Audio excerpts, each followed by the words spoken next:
ஓப்ரால ஒரு கருவாலி மரம் இருக்கு. என்ன மரம்? கருவாலி மரம். அந்த மரத்துக்கிட்ட யார் இருக்கானா கர்த்தருடைய தூதன் இருப்பாரு. இந்த கர்த்தருடைய தூதன் கிதியோனுக்கு தரிசனமாகிறார். தரிசனமாகி பராக்கிரமசாலியே அப்படின்னு கூப்பிடுறாரு. பராக்கிரமசாலியே, கர்த்தர் உன்னோடே இருக்கிறார் அப்படின்னு சொல்லி சொல்றாரு. உடனே கிதியோன் கர்த்தருடைய தூதனை பார்த்து சொல்லுவாரு, கர்த்தர் எங்க கூட இருந்தா இந்த கஷ்டம்லாம் எங்களுக்கு நடக்குமா?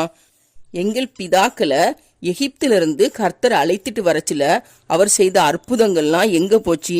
இப்போ கர்த்தர் எங்களை கை விட்டுட்டாரு, எங்களை மீதியானியர் கையில ஒப்பு கொடுத்துட்டாரு அப்படின்னு சொல்லிட்டு கிதியோன் கர்த்தருடைய தூதனை பார்த்து சொல்லுவாரு. அப்போ கர்த்தருடைய தூதன் கிதியோனை பார்த்து சொல்லுவாரு, உனக்கு இருக்கிற இந்த பலத்தோட போ, நீ இஸ்ரவேலை மீதியானியரின் கைக்கு நீங்களாக்கி ரட்சிப்பாய், உன்னை அனுப்புகிறவர் நான் அல்லவா அப்படின்னு சொல்லிட்டு சொல்றாரு.